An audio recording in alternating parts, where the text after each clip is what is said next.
जय जय रघुवीर समर्थ. श्रीमत दासबोध. दशक 15वा. आत्मदशक. समास 9वा. पिंडोत्पत्ती निरूपणनाम. श्रीराम समर्थ. चौखाणीचे प्राणी असती, अवघे उदकेची वाढती, ऐसी होती आणि जाती असंख्यात. जय सद्गुरू. श्रीमत दासबोधातील दशक 15वा. आत्मदशक. समास 9वा. पिंडोत्पत्ती निरूपणनाम. या समासामध्ये अत्यंत महत्त्वाची संकल्पना समर्थ आपल्याला समजून सांगतात. गर्भ निर्मिती म्हणजे एम्ब्रिओजेनेसिस याबद्दल हा समास आहे. जेव्हा तो पिंड तयार होतो, त्या पिंडापासून पुढे त्याचा गर्भ, त्याचे वेगवेगळे अवयव, त्याचं संपूर्ण शरीर आणि त्यातून तो जो जीव तयार होतो आणि तो या भूतलावावरती येतो, त्याबद्दल हा समास आहे. या समासामध्ये आम्हाला एका प्रश्नाचं उत्तर मिळणार आहे. मी कोण?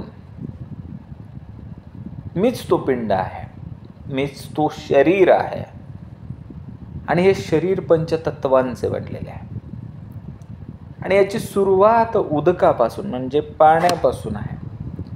मुळात हे जगच तत्वापासून बनलेलं आहे आणि या तत्वांचं मूळच परमात्मा आहे आणि परमात्मा म्हणजे अंतरात्मा आणि अंतरात्मा म्हणजे मी. भक्ती, उपासना, साधना हे सगळं जे करतोय ना, हे मार्ग आहेत. त्या खऱ्या मी पर्यंत पोहोचण्याचे मार्ग म्हणजे भक्ती, उपासना, साधना. हा समास आपल्याला काय शिकवून जाईल? समर्थ आपल्याला काय शिकवतील? की जीवाची रचनाच मुळात अत्यंत पवित्र आहे, कारण त्या जीवाचं मूळच परमेश्वर आहे. जन्म आणि मृत्यू हे शरीराला आहे, कारण शरीर नश्वर आहे. आत्मा शाश्वत आहे, कारण कार्य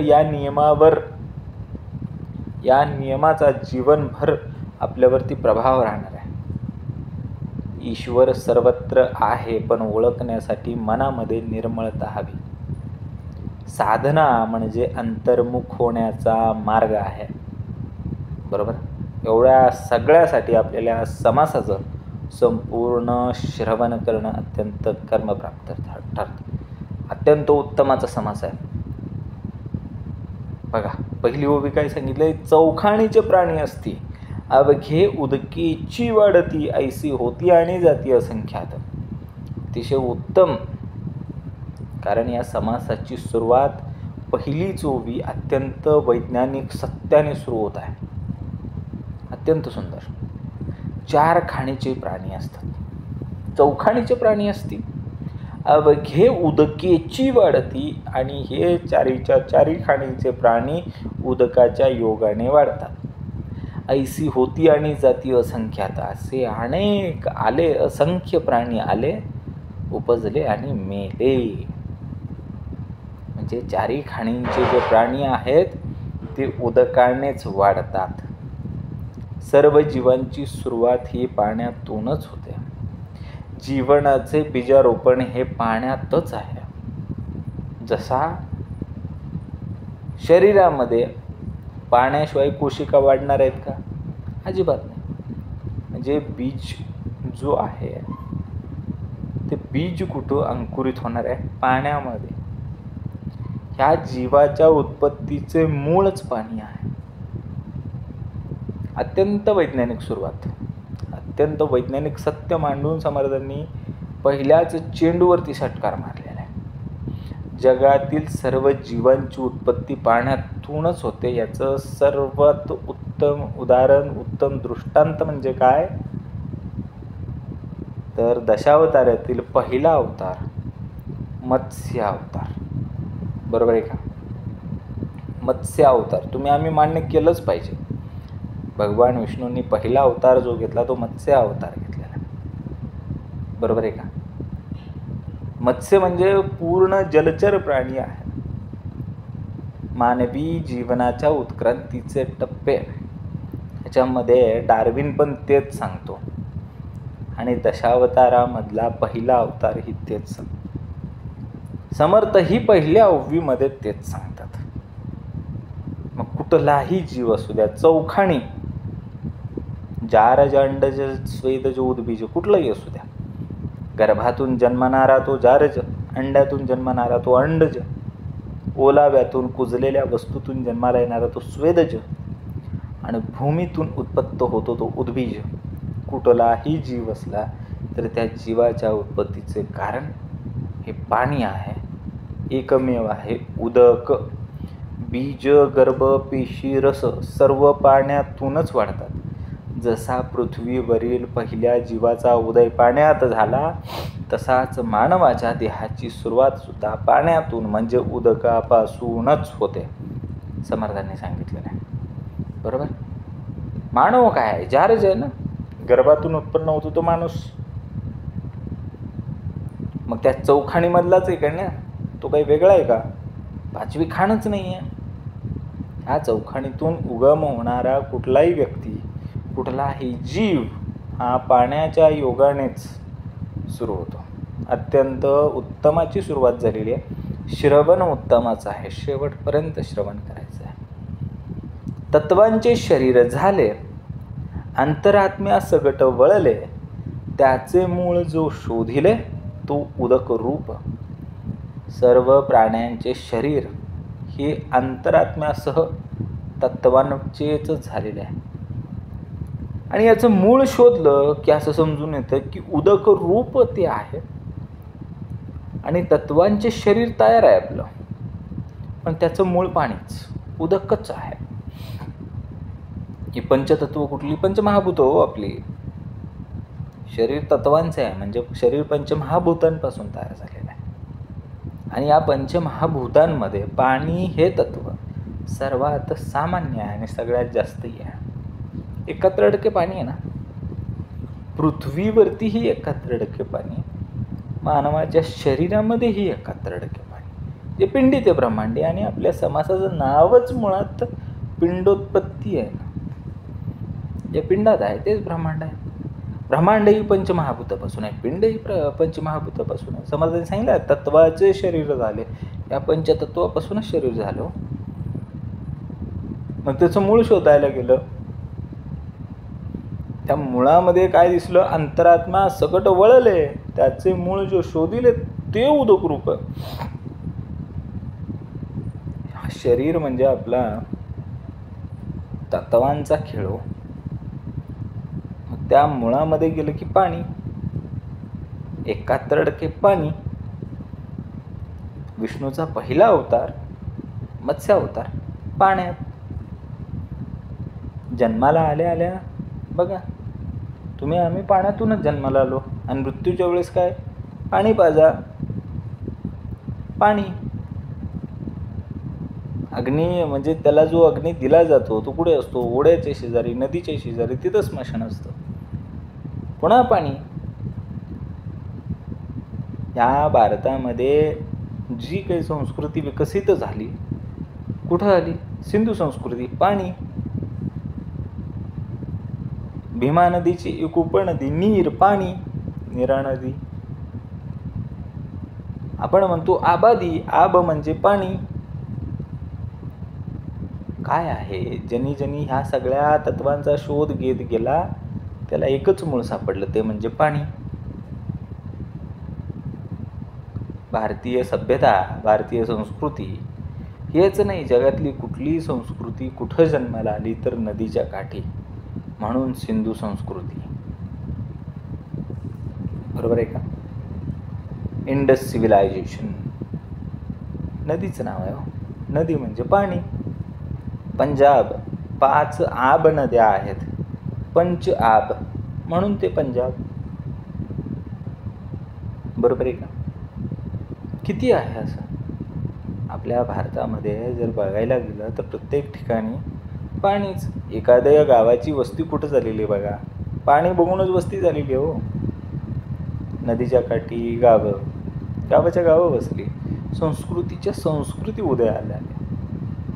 मग जेव्हा ज्याचं मूळ आपण शोधत जाऊ तिथं आपल्याला पाणीचं सापडलं. शरीरात काळाची शरीरे, पीळ पिळो झिरपती नीरे, उभय रे ते एकत्रे मिसळती रक्ती. मग शरतकाली घाम रूपाने जो सर्वांगाच्या अंगातून जो झिरपतो तो उदक म्हणजे पाणी. त्याचप्रमाणे सर्वांगाचे सारभूत असे पुरुष वीर्य आणि स्त्री रेत हे एकत्र रक्तात मिसळतात आणि शरीरातून निघणारे रस रक्त वीर्य एकत्र मिसळलं जातं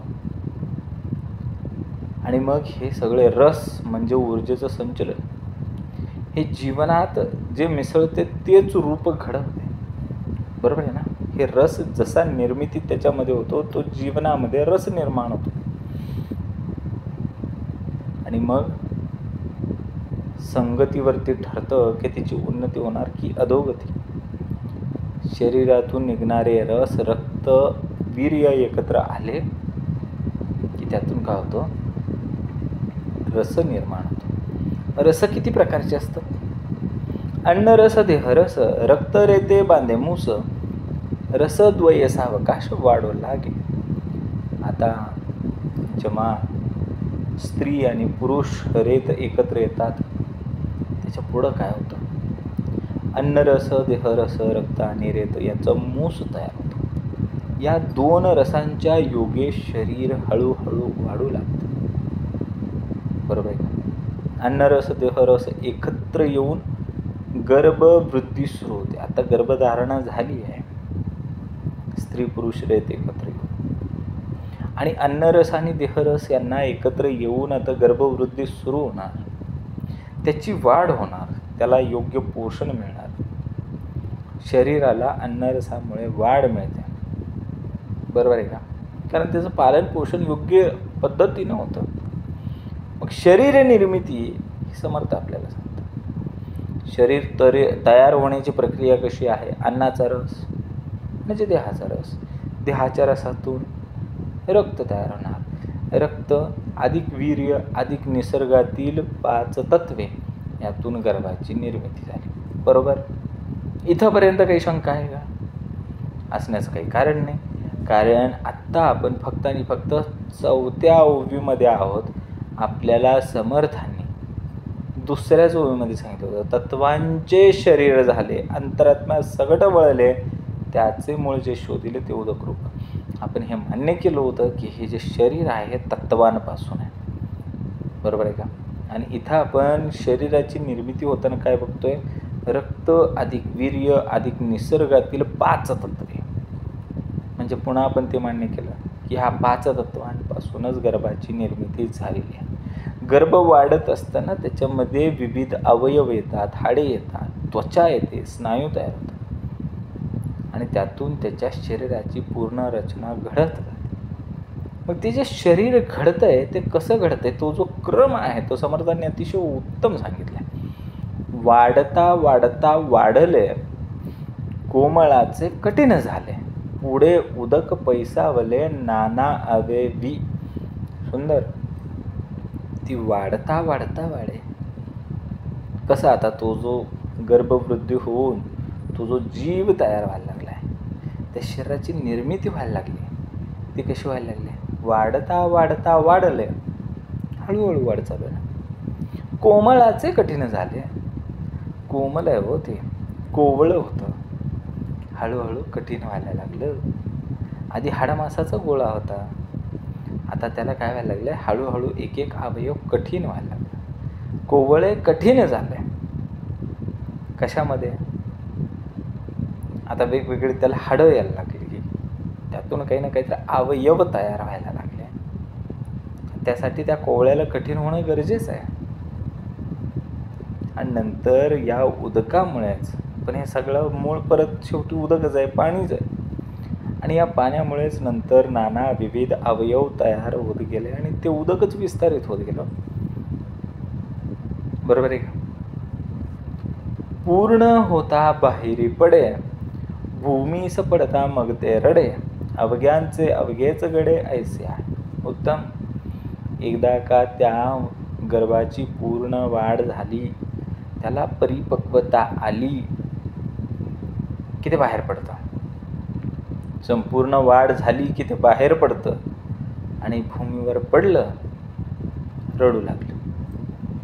आल्या आल्या रडायला लागला. संपूर्ण होता बाहेरी पडे, भूमीस पाडता मग ते रडे. अवघ्यांचे अवघे घडे ऐसे आहे. मग सर्व प्राण्यांच्या बाबतीत, मग हे चौखाणीवाले आहेत ना, यांच्या बाबतीत सेम आहे, काही वेगळं करत नाही. पूर्ण वाढ झाल्यानंतर जेव्हा गर्भ बाहेर पडतो, जगात येतो, तेव्हा ते रडतंच रडतं. हा जन्म जो आहे, ही जन्म घेण्याची जी अवस्था आहे ती काय आहे बरं? जन्म म्हणजे एका अवस्थेतून दुसऱ्या अवस्थेत प्रवेश करणं. तुम्ही आम्ही आधी सांसारिक जीवनामध्ये अडकलो होतो, प्रपंचामध्ये अडकलो होतो, आणि तुमचा आमचा जन्म झाला, बैठक मिळाली, सद्गुरू चरण मिळालं, सद्गुरूंच्या बैठकीला आलो आणि तुमचा आमचा आध्यात्मिक जन्म झाला. आता आपण संसाराकडून अध्यात्माकडे निघालो. आधी आपण अज्ञानामध्ये लुप्त होतो. मग समर्थांनी आपल्याला ज्ञानाकडे जाण्यासाठी एक जन्म घालून दिला, आध्यात्मिक जन्म झाला तुमचा आमचा. सद्गुरू चरण भेटलं, सद्गुरू भेटले, बैठक भेटली, श्रवण भेटलं, आणि तुम्ही आम्ही एका दुसऱ्या मार्गाला निघालो, दुसऱ्या अवस्थेकडे निघालो. पहिली तुमची आमची अवस्था काय होती? नेणिवेची अवस्था होती. आता नेणिवेतून जाणिवेकडे जाण्याचा आपला जो काही प्रवेश झालेला आहे तो तुमचा आमचा आध्यात्मिक जन्म आहे. अज्ञानातून ज्ञानाकडे जाणारा हा जन्म आहे, आध्यात्मिक जन्म आहे. एका अवस्थेतून दुसऱ्या अवस्थेकडे जाणारा जन्म आहे. आता आपली शारीरिक अवस्था, शारीरिक विकास पूर्ण झाल्यानंतर त्या जीवाचा जन्म झाला. हे फक्त देहाचा जन्म नव्हता. तुम्ही आम्ही जेव्हा जन्माला आलो, कॅलेंडरवरती तारखा लिहिल्या, जन्मवेळा लिहिल्या,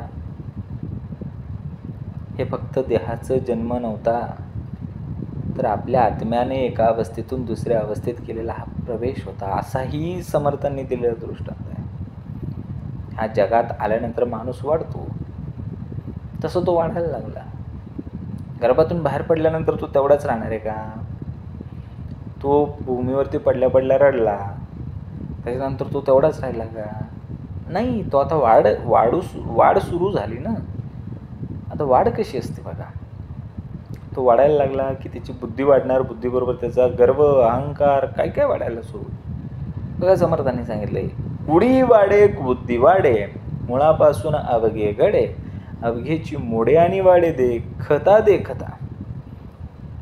कुडी म्हणजे शरीर, शरीर वाढू लागलं तशी त्या शरीराबरोबर कुबुद्धी वाढू लागली. मुळापासून अवघेकडे, मुळापासूनच सर्व उत्पन्न होतं ना, सर्व मोडतं ना, आणि पाहता पाहता वाढे. बघा, एखादा जीव जन्माला येतो, आल्यानंतर तो निरागस असतो, कुठलेही विषय त्याला नसतं. हळूहळू त्याचं शरीर वाढू लागतं, त्याला विषय यायला लागतात, निरागसता कमी होते, आसक्ती वाढते, तशी त्याची कुबुद्धी, बुद्धी दोन्ही वाढायला लागतं.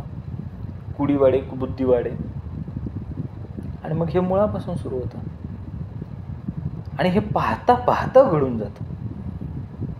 बरोबर आहे का?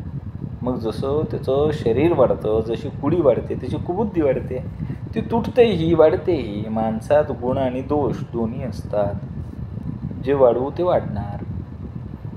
माणूस चांगलेही आत्मसात करतो, वाईटही आत्मसात करतो. उत्कृष्ट गुण आणि कुबुद्धी दोन्ही त्या वाढत्या वयाबरोबर दिसून येतात बरं का. पुढे अवघियाचे शरीर दिवसेंदिवस झाले थोर, चो लागले विचार काही काही.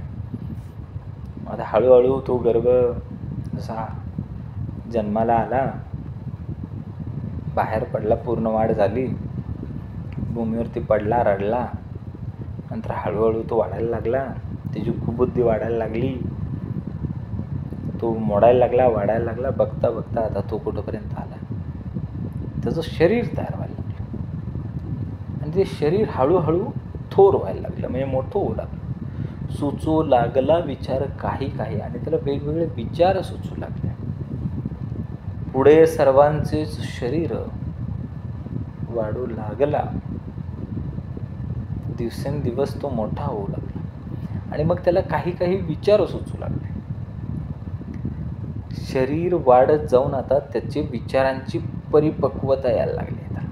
विचारांचा प्रकाश त्या ठिकाणी निर्माण व्हायला लागले. आता समर्थ इथं आपल्याला दृष्टांत देतात. फळामध्ये बीज आले तेने न्याये जेथे आज झाले, ऐकता देखता उमजले सकळ काही.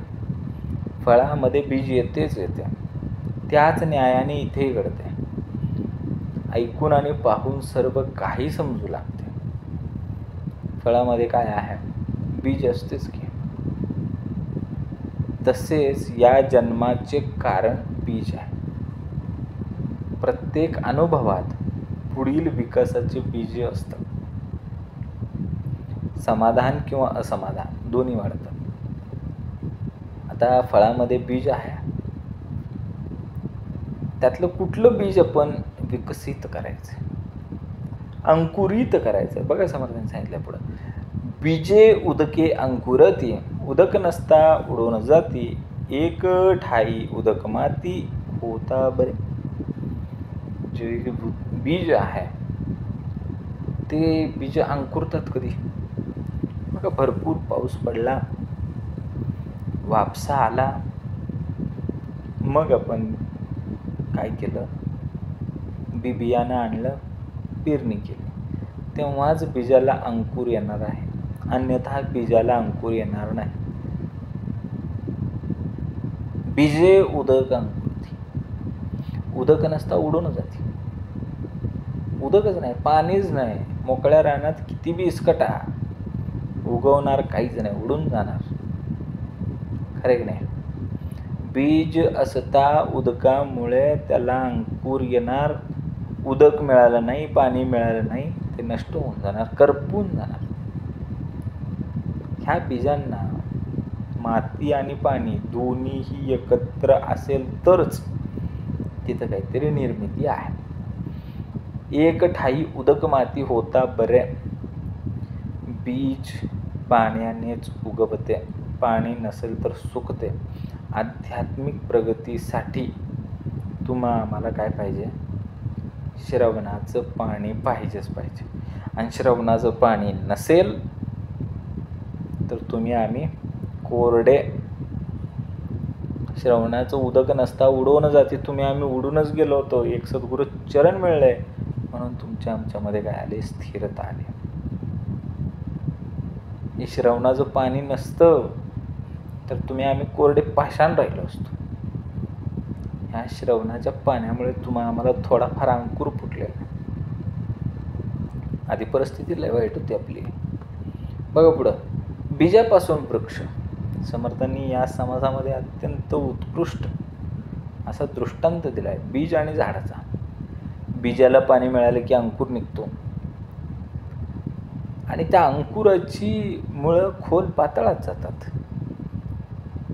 त्याच्या फांद्या आकाशामध्ये जातात. त्याला पानं, फुलं, फळं हे सगळं लागतं. आणि यासाठी गरजेचं काय माहिती का? जसा बीज असेल तसाच वृक्ष असणार आहे, जसं कारण असेल तसाच परिणाम असणार आहे. मग अशी आपण बघितलं ना, समर्थांनी काय सांगितलं? फळामध्ये बीज आले तेने न्याय तेथे झाले, ऐकता देखता उमजले सकळ काही. फळामध्ये बीज असते तसेच या जन्माचं कारण बीज आहे. प्रत्येक अनुभवात पुढील विकासाचे बीज असतात. समाधान किंवा असमाधान ते दोन्ही वाढवतात. ते दोन्ही किती वाढवायचं, कसं वाढवायचं? समाधानाचं बीज लावलं की समाधान येणार आहे, असमाधानाचं बीज लावलं की असमाधान येणार आहे. त्यासाठी समाधानाने दिलाय ना आपल्याला दृष्टांत. त्या बीजाचं झाड जेव्हा होतं, त्या बीजाला जेव्हा अंकुर निघतो तेव्हा त्याची मुळं आपोआप पाताळात जाणार, फांद्या आपोआप आकाशाकडे निघून जाणार. त्याला पानं लागणार, फुलं लागणार, फळं लागणार. हे सगळं कारण आणि कार्य या सिद्धांताने घडणार आहे. आणि याचं तत्वज्ञान असं आहे, जसं बीज तसा वृक्ष. म्हणून जे पेरतं तेच उगवतं. चांगलं पेरलं तर सद्भाव, सद्गुण, आणि वाईट पेरलं तर क्लेश, दुर्गुण. बघा आता समर्थ सांगतात, दोहींमध्ये असता बीज, भिजवून अंकुर सहज, वाढता वाढता पुढे रीज उदंड आहे.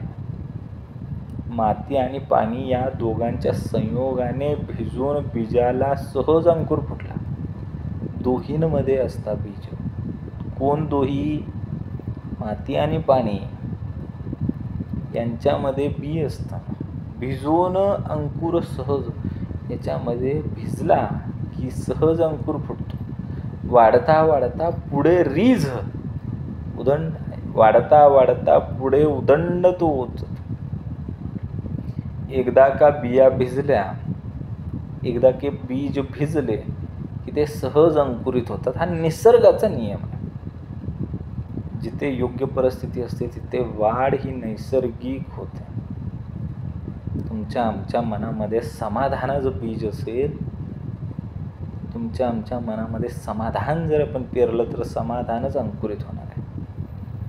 तुमच्या आमच्या अंतरी जर सद्गुण याचं बीज असेल तर सद्गुणच अंकुरित होणार आहे. हा निसर्गाचा नियम. ह्यासाठी श्रवणाचं पाणी पाहिजे. हे जे बीज आहे हे बीज भिजण्यासाठी, अंकुरित होण्यासाठी जो उदकाचा परिणाम आहे, ते उदक म्हणजे हे श्रवणाचं पाणी. या श्रवणेंद्रियापासून परेपर्यंत जेव्हा हे पाणी उतरेल तेव्हाच काहीतरी अंकुरित होणार आहे. नैसर्गिक वाढ, निसर्गाचा नियम आहे. इकडे मुळ्या धावात घेती, तिकडे अग्रे हेलावती, मुळे अग्र द्विधावती बीजापासून. अत्यंत उत्तम आहे. इकडे मुळ्या धावा घेते. मुळ्या कुठं चालल्या? जमिनीकडे. तिकडे अग्रे हेलावती, इकडे आणि तिकडे. इकडे म्हणजे खाली, तिकडे म्हणजे वर. तिकडे अग्रे हेलावती. तिकडे काय लागले? अग्र. वाऱ्यानं डोलू लागले, हेलकावे खायला लागलं.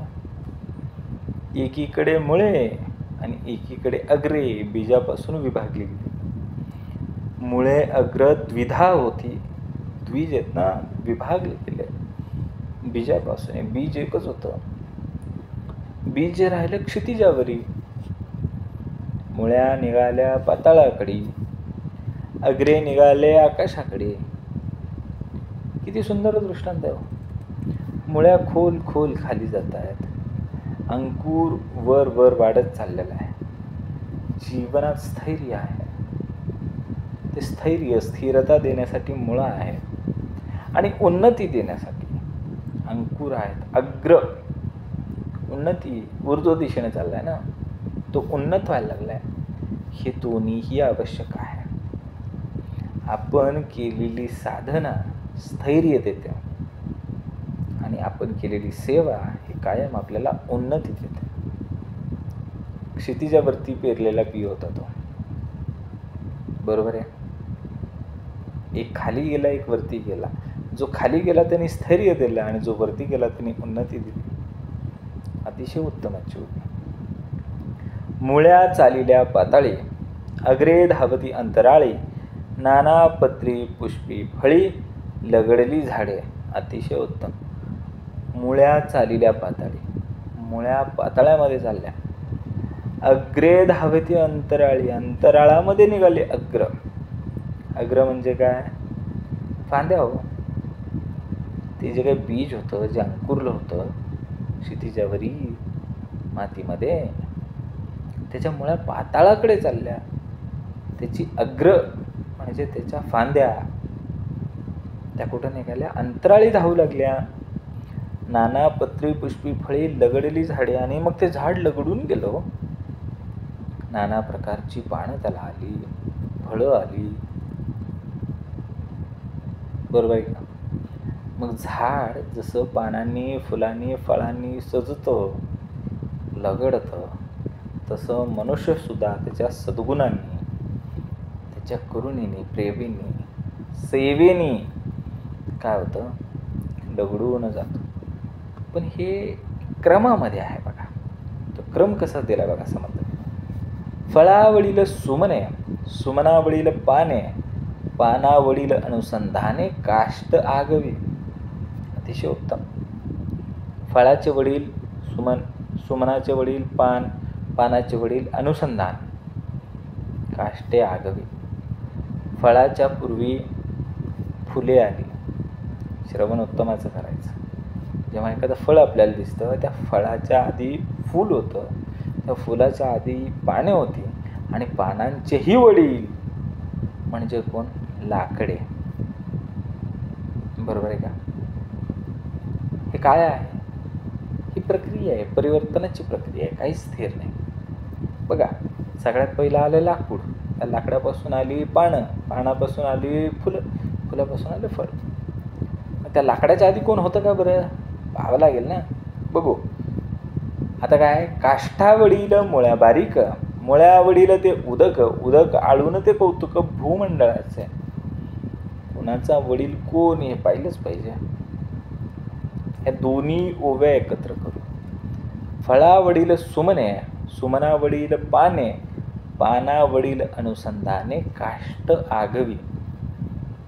काष्टावडील मुळ्या बारीक, मुळ्यावडील ते उदक, उदक आळून कौतुक भूमंडळाचे. ह्या दोन्ही ओव्यांचा एकत्रित अर्थ. फळांचे वडील सुमन म्हणजे फूल, सुमनांचे वडील पानं, पानांचे वडील काष्ट, काष्टांचे वडील मुळ्या बारीक, मुळ्यांचे वडील पाणी उदक आणि उदक आळून कौतुक भूमंडळाचे. येते का लक्षात? परत एकदा श्रवण. फळांच्या आधी फुले, फुलांच्या आधी पाने, पानांच्या आधी लाकूड, लाकडाच्या पुढे काय? ते मूळ होतं, बारीक मुळ्या होत्या. आणि ते मूळ जे आहे ना, ज्याला आपण मूळ म्हणतो, झाडाची मुळी म्हणतो, तेही पाणी आहे. आणि ह्या सगळ्या तत्वांचं मूळही पाणीच आहे, उदकच आहे. आणि प्रत्येक परिणामाला कारण असतं, त्या कारणाचे मूळ हे पाणी आहे, ते चैतन्य आहे. बरोबर आहे? ऐसी आहे याची प्रचिती आहे. तेव्हा सकळा वडील जगती, जगती वडील मूर्ती अपो नारायणाची. ऐसी याची ऐसी आहे प्रचिती, तेव्हा सकळा वडील जगती, जगती वडील मूर्ती अपो नारायणाची. या सर्व अनुभवावरून या जगात सर्वात आधी उत्पन्न झालेल्या वडील व श्रेष्ठ कोण असेल तर तो अपो नारायण होय. सगळ्यांचे मूळ जगत आणि या जगाचे मूळ हे नारायण, अपो नारायण. बरं का? अंतिम कारण परमेश्वर, त्या पलीकडे जाण्यास काही नाही. संपलं. अंतिम, अंतिम कोण आहे? अपो नारायण. आप म्हणजे काय? पाणी. अपो नारायण. बघा, तयावडील अग्निदेव, अग्निवडील वायुदेव, वायुवडील स्वभाव अंतरात्म्याचा. आता त्याला वडील कोण आहेत? अग्निदेव.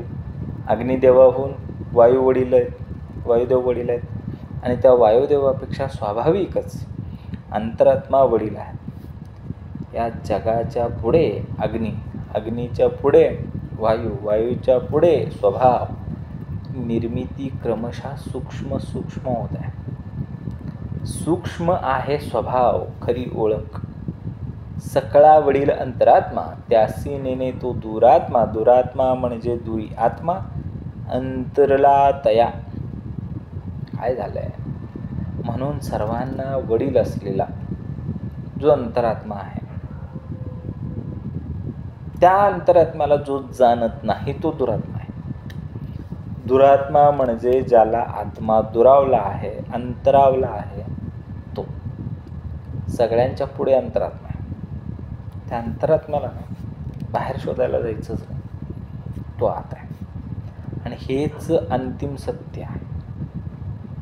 पण आपलं झालंय कसं माहिती का? जवळी असोन चुकले, प्रत्ययास नाही सोकले, उगेची आले आणि गेले देवाचं करिता. मग जवळ असूनही ओळख नाही झाली तर हा मानवी जन्म व्यर्थ आहे.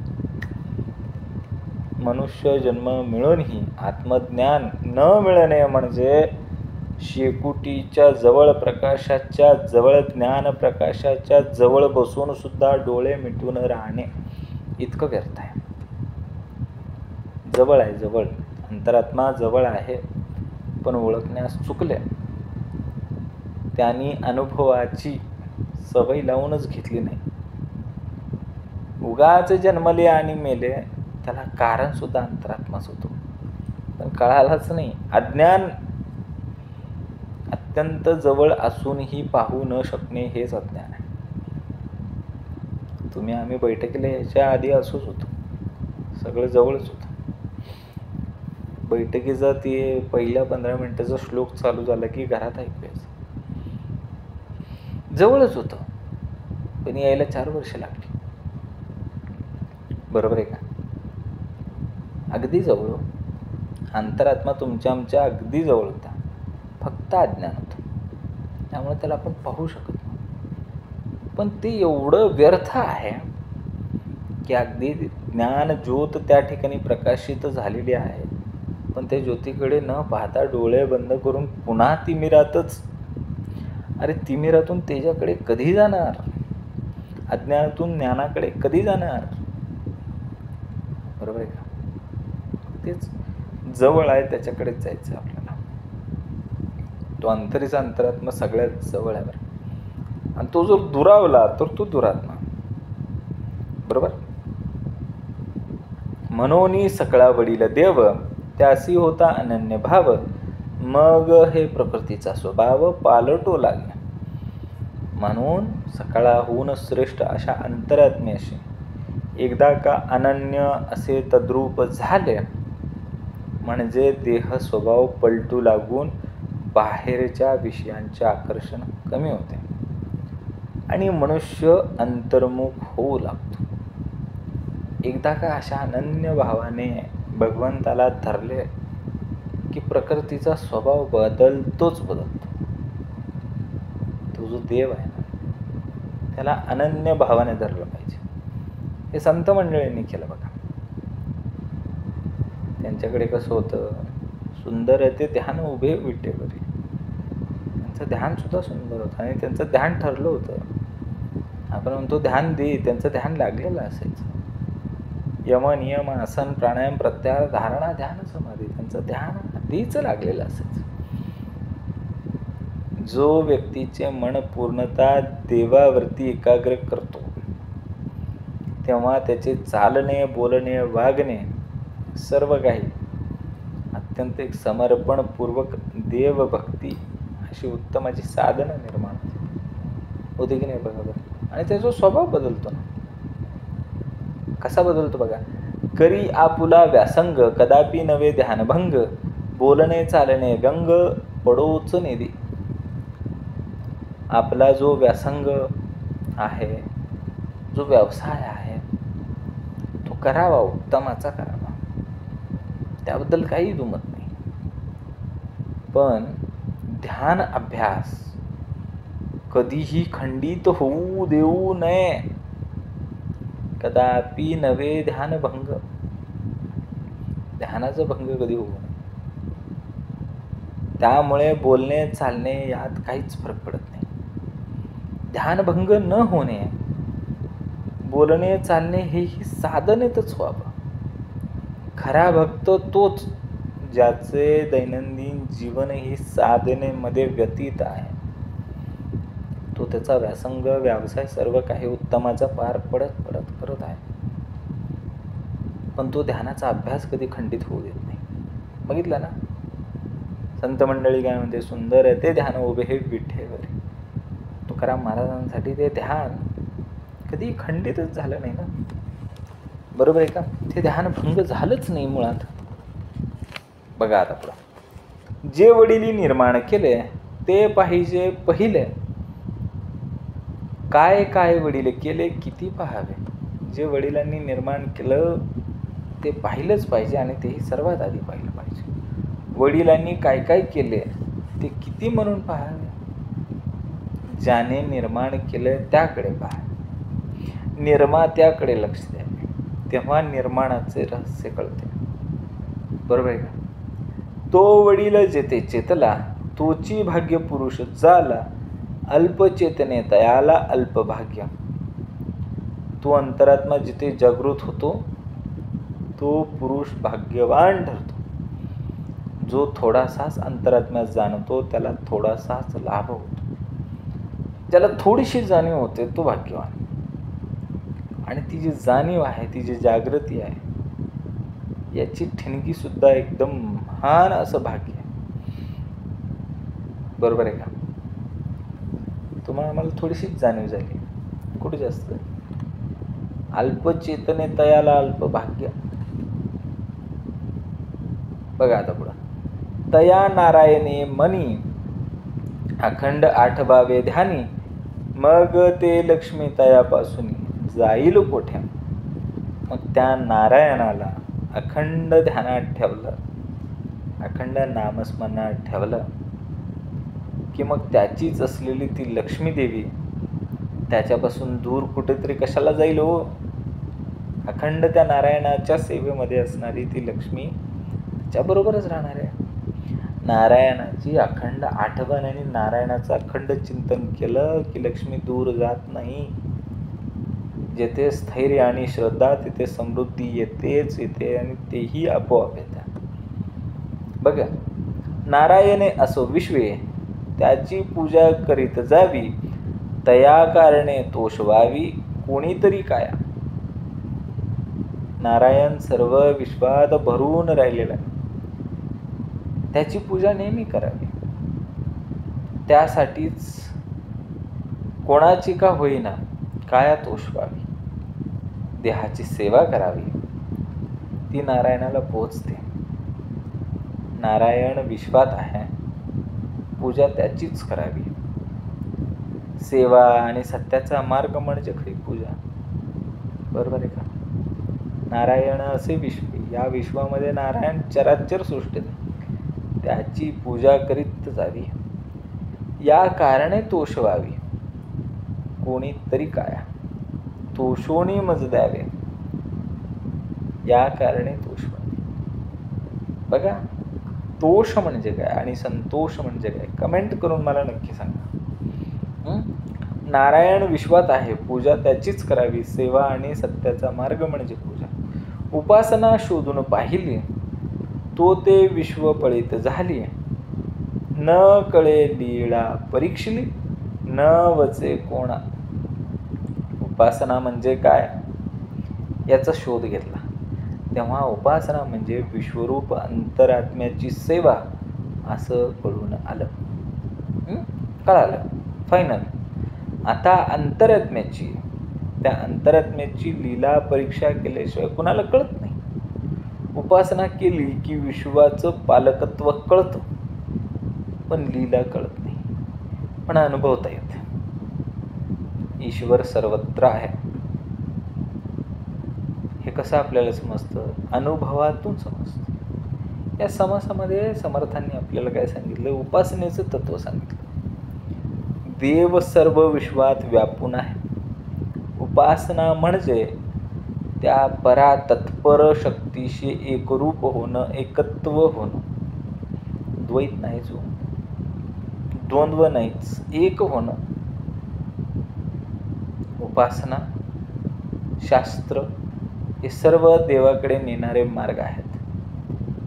देवाची लीला शब्दात समजत नाही, ती अनुभवावी लागते. देवाची लीळा देवे विन, आणिक दुसरा पाहे कोण. पाहणे ती तुके आपण देवाची असे. देवाची लीला देवाशिवाय दुसरं कोण पाहू शकेल? पाहिल्यावरच कळते की आपण तो देवच होय. बरोबर आहे का? उपासना सकळा ठाई, आत्माराम कोठे नाही. या कारणे ठाई ठाई रामे आटोपिल्या. या विश्वात सर्वच्या सर्व ठिकाणी त्याचीच उपासना चालते. आत्माराम कुठे नाही हो? आत्माराम सर्वत्र आहे, सर्वज्ञ आहे, सर्वव्यापी आहे. सर्वच ठाई तोच आत्माराम भरून राहिलेला आहे. त्यामुळेच त्याचीच सत्ता सर्व ठाई ठाई चालताना दिसते. आत्माराम सर्वत्र आहे. देव शोधण्यासाठी कोणत्याही ठिकाणी जावं लागत नाही, तो प्रत्येक ठिकाणी आहेच आहे, कारण तो सर्वत्र आहे, सर्वज्ञ आहे, सर्वव्यापी आहे. ऐसी माझी उपासना अनिताने अनुमाना नेऊन घाली निरंजना पहिलीकडे. माझी उपासना अशी आहे की तिच्या व्यापकतेचे अनुमान काही बुद्धीला होत नाही. तिच्या योगे साधक निरंजनाच्याही पलीकडे जाऊन पोचतो. ही माझी उपासना कल्पना नाही आहे, अनुमान नाही आहे, ती अनुभव अधिष्ठित आहे. माझी उपासना ही कल्पना रंजित नाही आहे, अनुमान तर मुळीच नाही आहे. माझी उपासना हा अनुभव आहे, अनुभवावरती आधारित आहे. देवाकरिता कर्मे चालती, देवाकरिता उपासक होती, देवाकरिता ज्ञानी असती किती एक. अंतरात्म्यामुळेच सर्व कार्य चालतं, सगळी कर्म चालतात. अंतरात्म्यामुळेच उपासक उपासना करतात, अंतरात्म्यामुळेच कित्येक ज्ञानी होतात. देवाकरिता कर्म, देवाकरिता उपासक आणि देवाकरिता ज्ञानी, सर्व साधना ईश्वराकडे वाहिली पाहिजे. बरोबर आहे का? नाना शास्त्रे नाना मते, देवची बोलीला समजते, नेमका नेमक व्यस्ताव्यस्ते कर्मानुसार. नाना शास्त्रे नाना मते, देव म्हणजे अंतरात्मा, हेच त्यांनी मान्य केलेलं आहे. बरोबर आहे का? कर्मानुसार जो तो चांगला अथवा वाईट अर्थ लावतो. शास्त्र मत सर्व हेच बोलतात की हे देवाचेच बोलत. मूळ सत्य एकच आहे, मार्ग अनेक आणि अत्यंत आहे. बरोबर आहे? देवास अवघे लागे करावे, त्यात घेऊ ते तुके घ्यावे, अधिकारासारखे चालावे म्हणजे बरे. मग काय करायचं?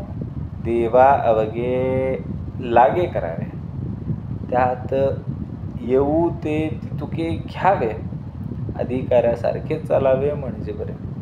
वंद्य निंद्य हे देवाचेच आहे. जनी निंद ते सर्व सोडून द्यावे, जनी वंद्य ते सर्व भावे करावे. वंद्य निंद्य सर्व देवानेच केले असले तरी त्यातून योग्य तेच घ्यावे. जे सार आहे ते जाणून घ्यावे, जे असार आहे ते जाणून त्यागावे आणि आपल्या योग्यतेनुसार चालावे म्हणजे बरे. देवासाठी शक्य तितके करावे. क्षमता ओळखून सातत्याने सेवा करणे हीच खरी भक्ती होय. आवाहन विसर्जन ऐसीचे बोलले विधान, पूर्व पक्ष झाला जेथून सिद्धांत पुढे. उभारणी आणि संवारणी म्हणजे आवाहन आणि विसर्जन. आपण करतो गौरी आवाहन, गौरी विसर्जन. बरोबर आहे का? उभारणी आणि संवारणी म्हणजे आवाहन आणि विसर्जन. असाच पूजनाचा विधी असतो की आपल्याकडे गौरी गणपतीच्या वेळेस. उपासना अशी द्वैतमय असल्यामुळे पूर्व पक्षातच म्हणजे मायेतच येते. आपण उपासना केली आणि उपासना सोडून दिली असं झालं ना. ती पूर्व पक्षामध्ये मायेतच गेली, द्वैतामध्येच गेली ती उपासना. आता पुढे सिद्धांतेचे निरूपण येईल. आवाहन आणि विसर्जन यानंतर सिद्धांत येतो. सांगितलंय आवाहन विसर्जन ऐसीचे बोललेले विधान, पूर्व पक्ष चाला जेतून सिद्धांत पुढे. आता याच्या पुढे आवाहन आणि विसर्जन यानंतर सिद्धांत येणार. बाह्य पूजा म्हणजे प्रस्तावना, आंतरिक ज्ञान म्हणजे सिद्धांत. बरोबरची पूजा होती, बाहेरची पूजा होती ती प्रस्तावना होती. अंतरीचं ज्ञान म्हणजे सिद्धांत असणार आहे. बघा सांगितलं आता पुढं. वेदांत सिद्धांत दादांत, प्रचित्त प्रमाण नेमस्त, पंचीकरण सांडून हित, वाक्यार्थ भावा. वेदांत सिद्धांत आणि धादांत या मुख्य प्रचितीचंच निश्चयपूर्वक प्रमाण आहे. या 3 प्रचिती आहेत. एक तर वेदांत, दुसरा सिद्धांत, नाहीतर धादांत. या मुख्य प्रचितीतच निश्चयपूर्वक प्रमाण आहे. पंचीकरणादी उभारणी संवारणीच्या पलीकडे जाऊन महावाक्याचा लक्षार्थ अनुभवावा. बाहेरच्या विधींना चिटकू नका. अर्थाचे सार पकडा. वेदांताचा उद्देश एकच, तूच ब्रह्म आहेस. तू एकमेव ब्रह्म आहेस. इति श्रीदासबोधे गुरुशिष्य संवादे पिंडोत्पत्ती निर्गुणनाम समास नवम. जय जय रघुवीर समर्थ. ओम श्री गुरु दत्तात्रेय श्रीपाद श्रीवल्लभाय नमः. जय सद्गुरु.